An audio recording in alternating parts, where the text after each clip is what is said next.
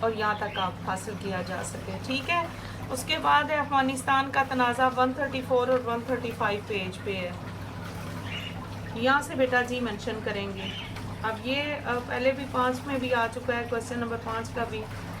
افغان معاشرت اور سیاست کی تقسیم، غیر ملکی عناصر کا اثر و رسوخ، یہ بیچ میں ڈالیں گے آپ ہیڈنگس. ٹھیک ہے. تو آپ کا آنسر مکمل ہو جائے گا. 135 یہاں تک آپ لکھ لیجئے. ٹھیک بیٹا جی. امید ہے آپ کو میرے تمام اسباق سمجھ آ چکے ہوں گے. اگر آپ کو کوئی پریشانی ہے تو آپ مجھے میسج کر لیں، پوچھ لیں. ٹھیک ہے. کمنٹ کیا کریں اور شیئر کریں تاکہ بیٹا دوسرے بچوں کا بھی بھلا ہو سکے. اللہ تعالیٰ ہم سب کا حافظ و نگہبان ہے، حامی و ناصر ہے. اپنا خیال رکھیں، اپنی دعاؤں میں یاد رکھیں. اللہ حافظ.